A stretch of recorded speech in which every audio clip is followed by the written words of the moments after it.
Assalomu alaykum hammaga. Ushbu murojaatim O'zbekiston Respublikasi Prezidenti Shavkat Miromonovich Mirziyoyevga.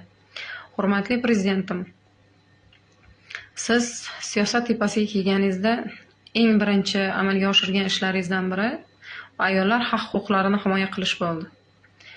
Bu narsadan nafaqat men, butun O'zbekiston Respublikasining ayollari juda ham xursand bo'lgan deb o'ylayman. Lekin men bilan bog'liq masala mana bir necha oydan buyon internet tarmoqlarida keng yoritilib borilyapti. Endi ikki kishi javobgar bo'ldi bu masalada. Ya'ni o'sha topshiriq berganlar javobgar bo'ldi.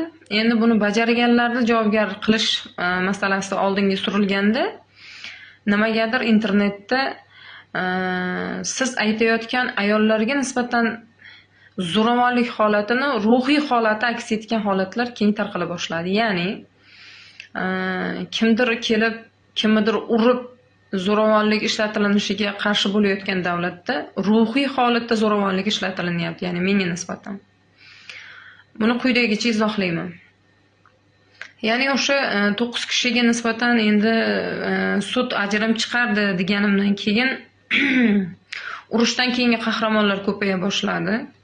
Hali boshi dela bilan, sud bilan, hech nima bilan tanish bo'lmasdan turib paydo bo'lishyapti va bu o'z o'rnida menda juda ham katta shubha uyg'otyapti. Shubha uyg'otish bilan bir qatorda qaysidir kamchiligini yashirishga uringan yo'nalish undan ham kattaroq kamchiliklari mavjudligini yaqqol ko'rsatib qo'yayotganga o'xshaydi. Dastavval jirkanch holatda video internet tarmog'ida tarqatilindi. Hop, bu ham endi bir yaxshilikka. Uni qanday montaj qilinib, qanday kesilib, qaysi holatda, qaysi usulda tarqatishgan, mayli o'zlari bilishadi, lekin o'sha holatda ham o'zlarining aybini yaqqol ko'rsatib qo'yishganki, bir ayolga necha nafar erkak tashlanib, ustidagi narsalarni ochishga harakat qilayotgan sahnalar yaqqol namoyon bo'lgan. Ya'ni bu o'z-o'zidan o'zlarining ayblarini o'zlari keng ommaga olib chiqib, mana biz qonun posbonlari qonunni shu tartibda oyoq osti qildik degan ma'noda o'z ayblarini ochib berishdi.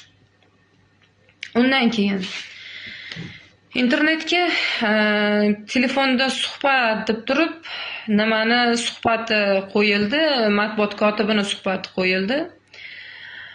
Xo'p, endi matbuot kotibi shunaqa debdi-da, dedikda, bu ham yaxshi qabul qilinmagandan so'ng endi nimagadir undan keyin bitta advokat paydo bo'ldi. Men ichki ishlar tarafi emasman,